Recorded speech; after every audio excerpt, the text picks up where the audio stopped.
श्रावण मास की और एक बहुत सुंदर महिमा है और वो महिमा ये है, श्रीमद् भागवत के 12वें स्कंद के 9वें अध्याय में एक बहुत सुंदर कथा है और वह कथा श्रावण मास की है। एक मरकंडू नाम के ऋषि थे। मरकंडू के पुत्र हुए मार्कंडेय। सो मरकंडू ऋषि के पुत्र हुए मार्कंडेय। मार्कंडेय ऋषि ने भगवान नारायण के लिए बड़ा तप किया, बहुत भजन किया, भगवान नारायण का ध्यान किया, भगवान नारायण की बहुत भक्ति की। किसने? मार्कंडेय ऋषि ने। और भगवान नारायण उन पर प्रसन्न हुए। अपना बद्रीनाथ धाम छोड़कर भगवान नारायण ने मार्कंडेय ऋषि को दर्शन दिया और भक्ति का वरदान प्रदान किया। मार्कंडेय ऋषि ने कहा कि प्रभु, बाकी सब तो ठीक है, लेकिन दुनिया में लोग कहते हैं आपकी माया ऐसी है, आपकी माया ऐसी है। प्रभु, मैं आपकी माया को देखना चाहता हूं। अब देखो, भक्त क्या इच्छा कर बैठता है। दुनिया के लोग माया से दूर भागते हैं और इस आदमी को माया का दर्शन करना है। और माया का दर्शन भी करने की इच्छा की तो राइट पात्र के पास, भगवान नारायण के सामने इच्छा। क्यों? क्योंकि माया किसकी शक्ति है? भगवान की। और किसी को कहते तो नहीं होता, लेकिन माया स्वयं भगवान की शक्ति। भगवत गीता में क्या कहा? देवी हेषा गुणमयी मम माया। अर्जुन, ये माया किसकी है? मम माया, माया मेरी शक्ति है। सो प्रभु, माया तो आपकी शक्ति है, तो थोड़ा सा माया का दर्शन करा दीजिए ना, आनंद आ जाएगा। भगवान मन में सोचो, इसमें आनंद क्या आएगा? ठीक है साधु, कुछ दिन के बाद आपकी इच्छा पूर्ण होगी। भगवान चले गए और मार्कंडेय ऋषि भजन करने लगे। ठीक 7 दिन के बाद मार्कंडेय ऋषि ने देखा कि भयंकर दुकाल हो चुका है, भयंकर अकाल पड़ चुका है और उस अकाल में लोग भूखे मर रहे हैं। जैसे आकाश में एक सूर्य तप तो होता है, सब सूख जाता है, वैसे एक साथ 1000 सूर्य तपने लगे। और जब सूखा पड़ने लगा, फिर भयंकर वर्षा होने लगी। और वर्षा का इतना जल, वैसे पृथ्वी में 70% जल है, 30% पानी पृथ्वी है, लेकिन इतनी बारिश होने लगी कि ये समग्र ब्रह्मांड, समग्र पृथ्वी उस जल में डूब गई। सारे लोग, अब मार्कंडेय ऋषि ये सब देख रहे हैं और मार्कंडेय ऋषि भी उस जल में डूब गए। गोता खाने लगे, कभी यहां कभी वहां, पानी पी गए। पानी पीना समझते ना, किसी को तैरना नहीं आता और गहरे पानी में चला जाए तो वो तो हाथ पांव मारेगा, लेकिन बाहर तो आ नहीं पाएगा। फिर क्या करेगा? पानी पी जाएगा। मार्कंडेय ऋषि समुद्र के जल का इतना पानी पी गए, गोता मारने लगे, कभी ऊपर, कभी लहर नीचे, कभी लहर यहाँ, कभी वहाँ। और फिर ऐसा करते करते करते बहुत समय बीता और इसके मन में हुआ, मैं कहाँ फंस गया? मुझे कोई दिखाई नहीं दे रहा है, न कोई आदमी, न कोई शहर गांव, कुछ नहीं, सब कुछ बर्बाद हो गया है। केवल एक मार्कंडेय, पूरी धरती डूब गई है, जल ही जल। और उस प्रलय के जल के बीच में मार्कंडेय ऋषि ने क्या देखा? बहुत बहुत सुंदर बात है। मार्कंडेय ऋषि ने एक स्थान देखा। अब समुद्र के बीच में एक छोटा सा जमीन, भूमि का स्थान, और उस भूमि पर एक वृक्ष था, वट वृक्ष था। और मार्कंडेय गोता खाते खाते खाते उस वट वृक्ष के नीचे आ गए और उस वट वृक्ष में बहुत सारे पत्ते थे, लीव्स, और उस पत्ते में एक छोटा सा लड़का था। देखो, ये समुद्र के जल में मार्कंडेय डूबे हुए हैं और ऊपर वो वट वृक्ष का पेड़ है और उसकी डाली पर एक पत्ता है और उस पत्ते में एक लड़का सोया हुआ है। मार्कंडेय अभी भी समझ में नहीं आ रहा, ये लड़का यहां क्या कर रहा है? दुनिया तो डूब चुकी है, सारे लोग तो मर चुके हैं। अब यह दृश्य देखकर बिल्वमंगल ठाकुर ने कह दिया, जो आप रोज गाते हो, आइए हम भी दोनों हाथ जोड़कर बिल्वामंगल ठाकुर के साथ, मार्कंडेय ऋषि के साथ इस दृश्य को निहारें। करारविंदे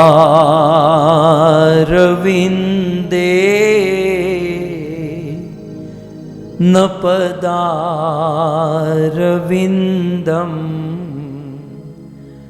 मुखारविंदे विनिवेशयन्तम्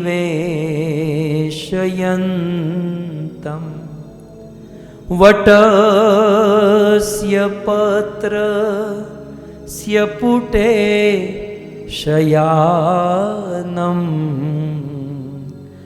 बालं मुकुन्दं मनसा स्मरामि। श्लोक तो हम अक्सर गाते हैं, लेकिन श्लोक की भूमिका ये है जो आज आप सुन रहे हैं।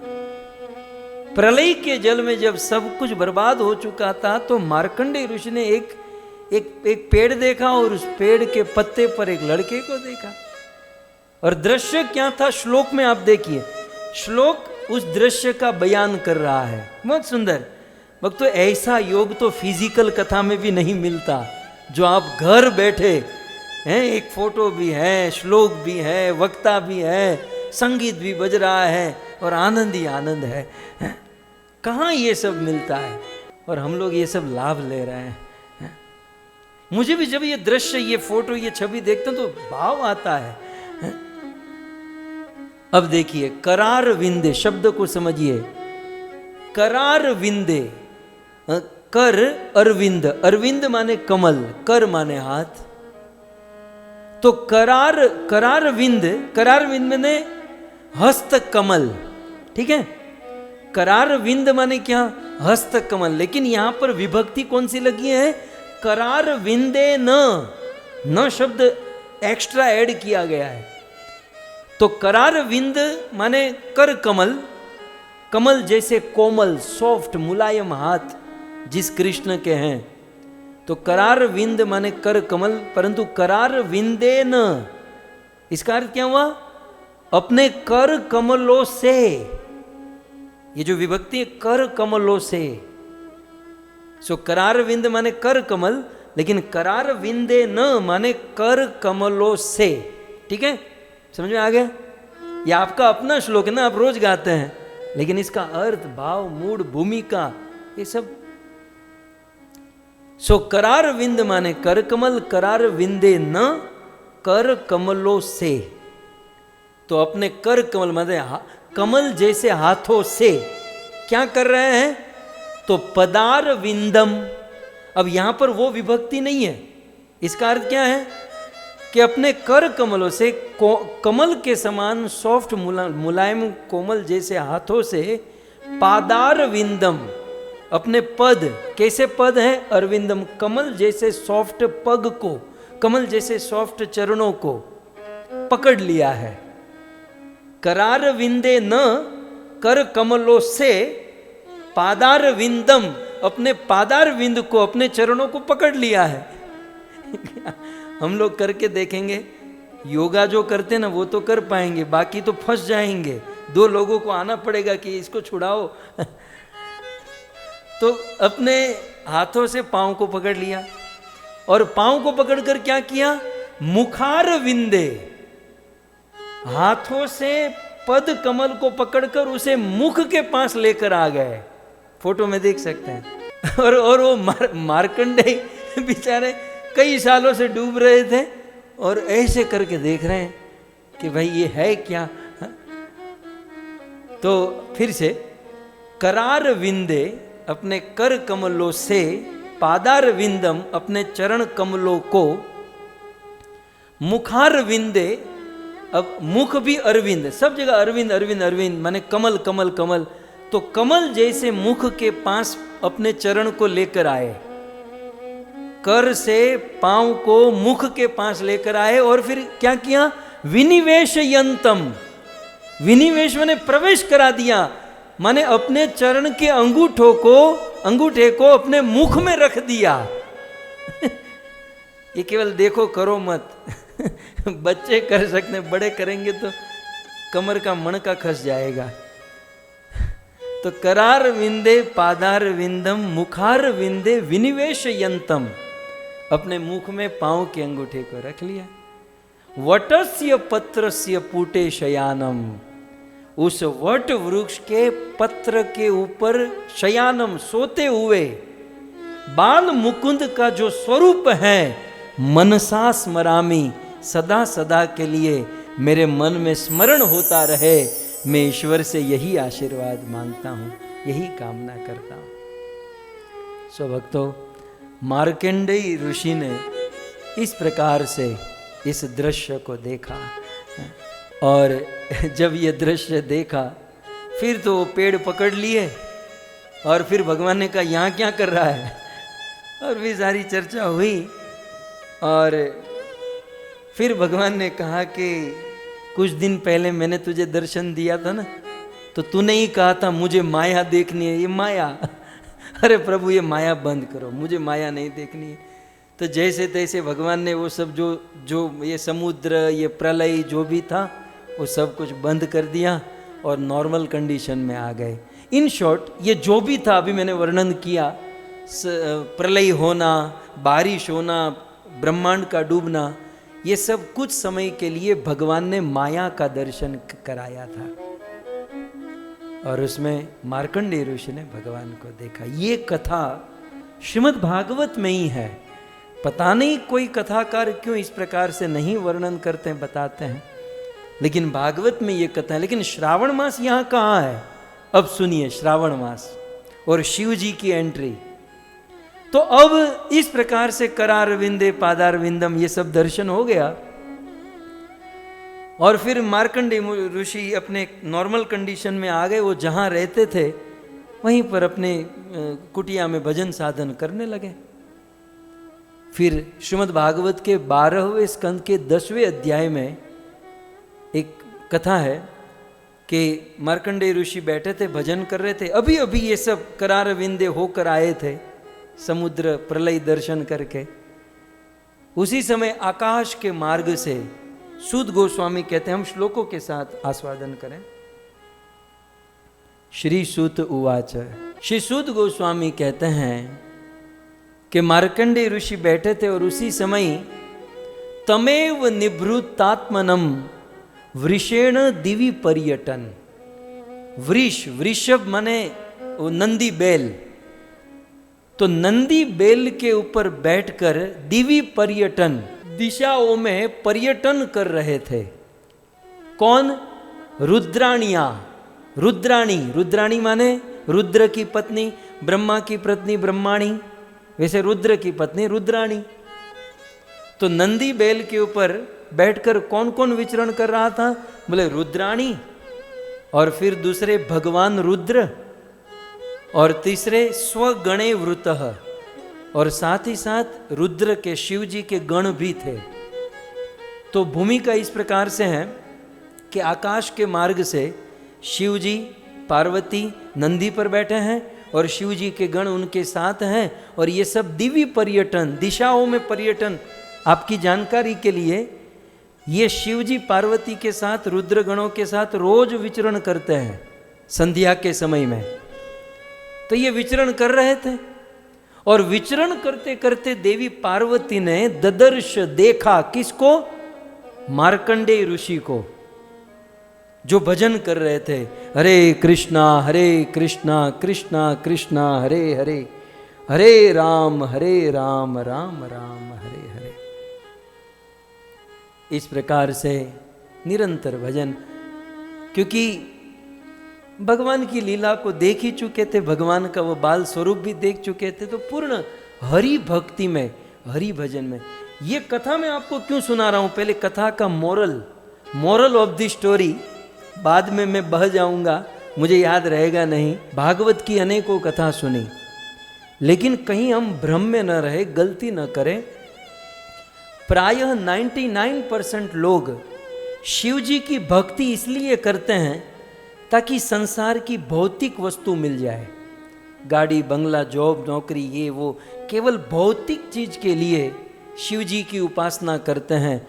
भौतिक वस्तुओं के लिए शिव जी की उपासना ये राक्षस वृत्ति है।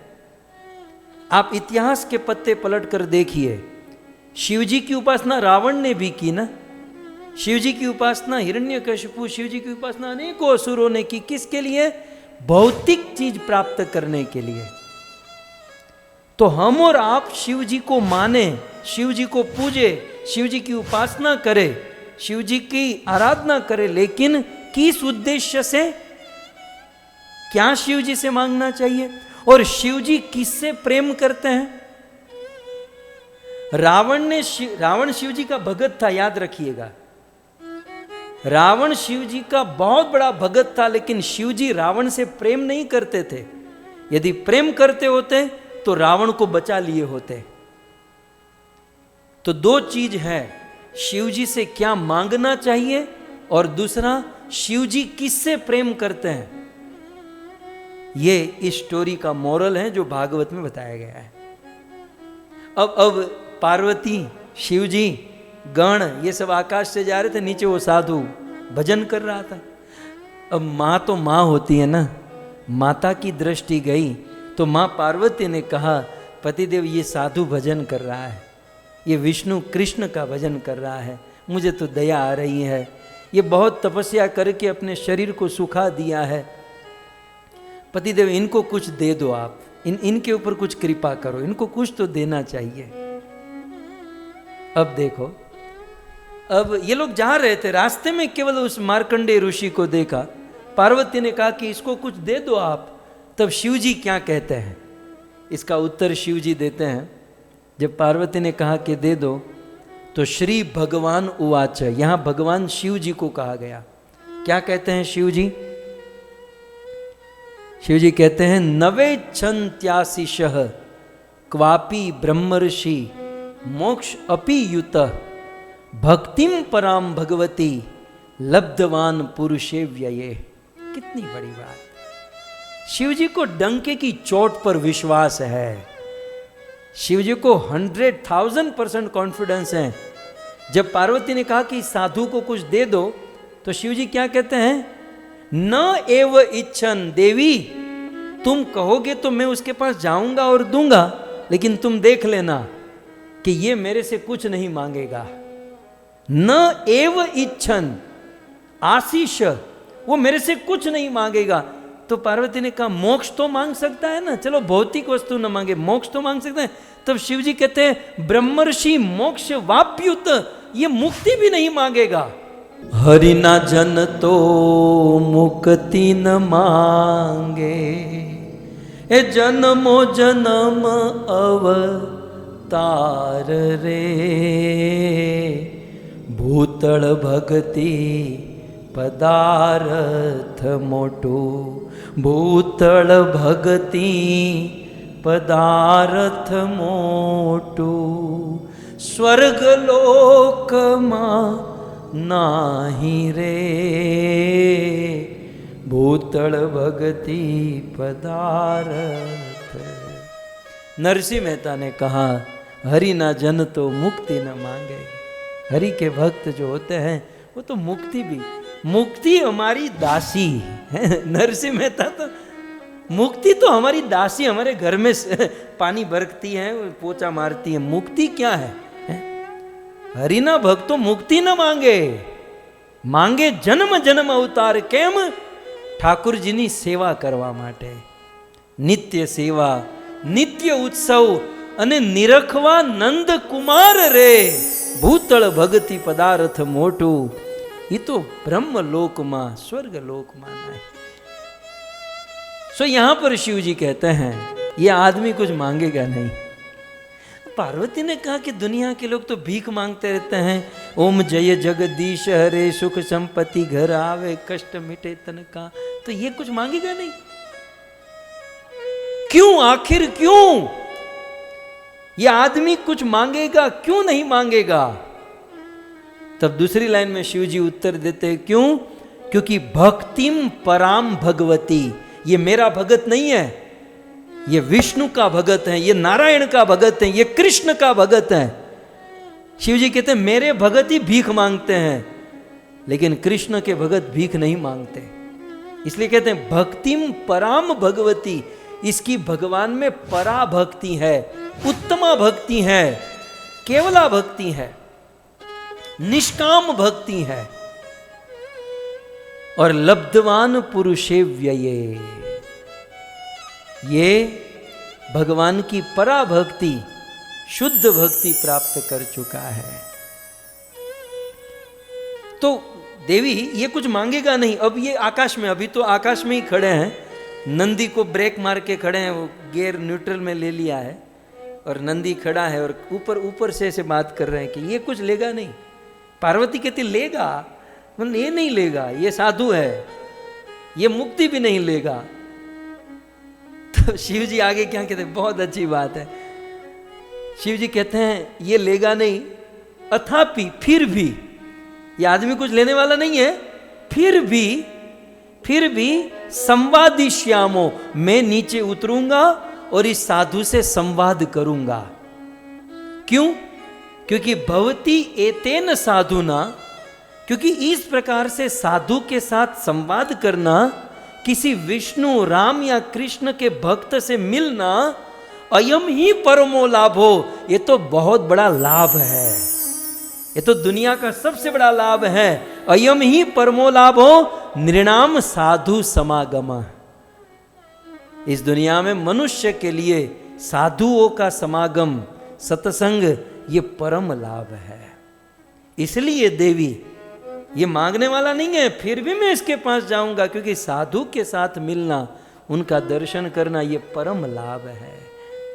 ठीक है प्रभु, अब लैंडिंग करो, ये नंदी हवा में खड़ा है, आप नीचे आओ। तो धीरे धीरे नंदी को कहा कि थोड़ा स्लो मोशन में नीचे लेना भाई।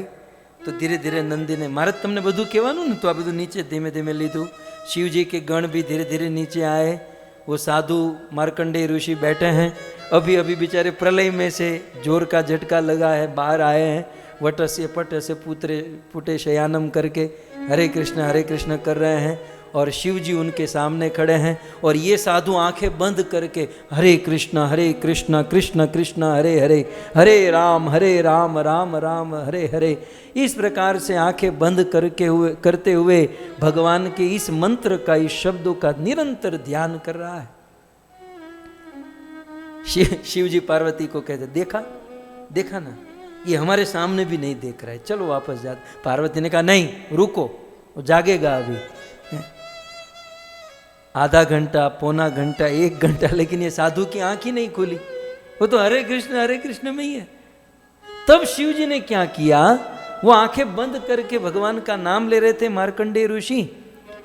शिव जी तो शिव हैं, वो तो चराचरम सब जगह पर। शिव जी सूक्ष्म रूप धारण करके मार्कंडेय ऋषि के ध्यान में चले गए। वो जिसका ध्यान कर रहे थे ना, भगवान का और उनके नाम का, ये उनके ध्यान में घुस गए और उसके आंखें बंद हैं और ध्यान में क्या आया, मृग चर्म धारण किया, हाथ में त्रिशूल, लंबी जटा और भस्म धारण की हुई है। और देवादिदेव महादेव को ध्यान में देखा तो अब अचानक से वो चैनल बदल गई ना, इसलिए आंखें खुल गई। तो जैसे ही आंखें खुली तो ध्यान में जिस शिव जी का दर्शन हुआ, वही शिव बाहर खड़े हैं और दोनों हाथ जोड़कर कर्पूर गौरम करुणावतारम शिव जी को प्रणाम किया। आज मेरे धन गड़ी धन भाग के शिव जी मेरे द्वार पर आए। बहुत सुंदर चर्चा हुई, लेकिन संक्षिप्त में इतना ही समझिए कि शिव जी ने आगे बहुत सुंदर कहा। क्या कहा?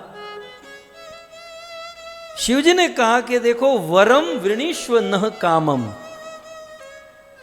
तुम्हारी जो भी इच्छा है, साधु मार्कंडेय ऋषि, वरम वृणीष्य, तुम्हारी जो भी कामना है, जो भी इच्छा है, मुझसे मांग लो। ये मेरी इच्छा है कि मैं तुमको, तुम्हारे मन चाहिए इच्छा पूर्ण, और मेरे से ज्यादा मेरी पत्नी की इच्छा है। भाग्यवान कह रही है कि इसको दो। तो वरम वृणीष्व न काम वर देशा वयम त्रयः, मेरे से जो आप चाहते हो मांगो। तो मार्कंडेय ने कहा कि आप सब कुछ दे सकते हो। बोले हाँ, अमोघम दर्शनम येषा। मार्कंडेय ऋषि, मैं शिव हूं और शिव का दर्शन अमोघ होता है। अमोघम दर्शनम येषा मर्त्यो यत विंदते मृतम। हमारा दर्शन जो है ना अमोघ, माने आप जो भी मांगोगे आपको मिलेगा। तब मानो मार्कंडेय ऋषि कहे कि आप मुझे ये सब बिना कुछ मांगे आप इतने फिदा क्यों हो रहे हैं, इतनी मेहरबानी कैसे है इतनी मेहरबानी मुझ पर कैसे, मतलब आप मुझे क्यों देना चाहते हो। तब अगले श्लोक में बहुत सुंदर कहते हैं शिव जी मार्कंडेय ऋषि को, क्यों, क्योंकि ब्राह्मणा, तुम ब्राह्मण हो, पहला आप ब्राह्मण स्वभाव के हो। अब ब्राह्मण कुल में जन्म लेने वाले कॉलर ऊपर मत कर लेना, जन्म से ब्राह्मण नहीं, कर्म से ब्राह्मण, ब्राह्मणिकल कर्म करते हो आप। और ब्रह्म जानाति ब्राह्मण, ब्रह्म को पूर्ण रूप से जानते हो। इतना ही नहीं, साथ ही साथ मैं तुम पर फिदा इसलिए हो गया हूं, मेहरबान इसलिए हो गया हूं क्योंकि मार्कंडेय तुम ब्राह्मण हो। दूसरा साधव, तुम साधु हो। साधु माने सरल, सिंपल, तुम साधु हो। फिर तीसरा शांत, तुम शांत हो, तुम्हारी प्रत्येक इंद्रिया तुम्हारे कंट्रोल में है। चौथा निसंगा, तुम डिटेच हो, संसार की समस्त मटेरियल वस्तुओं से तुम डिटेच हो, असंग हो, विरक्त हो। और मैं तुम पर मेहरबान हूं, इसका पांचवा कारण भूत वत्सला, क्योंकि मार्कंडेय तुम भूत संसार के जीवों को प्रेम करते हो, संसार के जीव के प्रति तुम्हारी शुभ भावना, मंगल भावना, तुम्हारा स्नेह है, मतलब जीव हिंसा आदि का तो प्रश्न ही नहीं। एकांत भक्ता, छठा कारण क्योंकि तुम एकांत भक्त हो। एकांत माने अनन्य भक्त, शुद्ध भक्त। और अस्मासु निर्वेरा, तुम्हारा किसी से वैर नहीं है, किसी से वैर जेर नहीं है। और समदर्शी, तुम सबके प्रति समदृष्टि रखते हो। और इस प्रकार से जिनमें गुण होते हैं ना, शिव जी कहते हैं मैं उनको बहुत प्रेम करता हूं। शिव जी आगे बहुत सुंदर कहते हैं कि देखो, सलोका लोकपालास्तान वंदर्त्य अर्चुपासते अहम च भगवान ब्रह्मा स्वयं च हरीश्वर। आप जैसे साधु संतों की पूजा शिव तो करता ही है, लेकिन ब्रह्मा और स्वयं ईश्वर हरि, साक्षात हरि भी आप जैसे साधुओं की वंदना, आप जैसे साधुओं की पूजा करते हैं।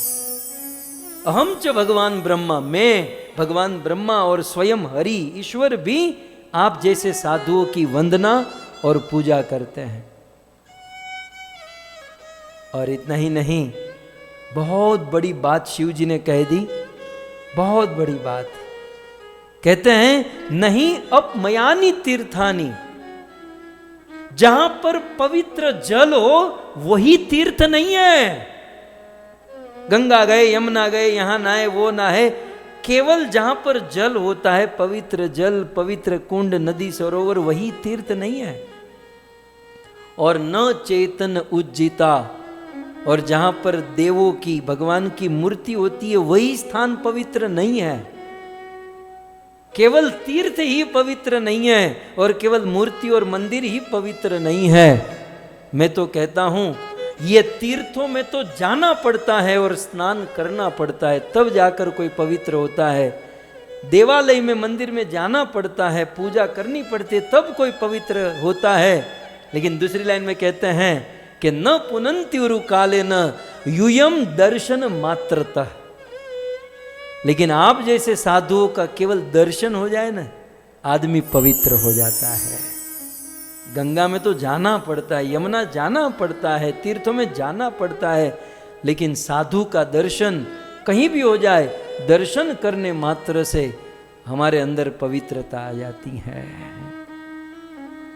बहुत सुंदर आगे कहते हैं शिव जी, वैष्णवों की महिमा कहते हैं कि वह श्रवणात् दर्शनात् महापातकी न। यदि कोई व्यक्ति साधु संतों के चरित्र को सुने या साधु संतों के चरित्र का दर्शन करे, महापातकीन अपि, वो महापापी भी क्यों न हो, शुद्ध, ये दूसरी लाइन में, वो तुरंत शुद्ध हो जाएगा। आप जैसे लोगों का दर्शन और आप जैसे लोगों की कथा सुनने से कोई शुद्ध हो जाएगा, तो साक्षात आपके साथ बात करने में तो कहना ही क्या। और मुझे, हे मार्कंडेय, आपके साथ बात करने का अवसर मिल रहा है।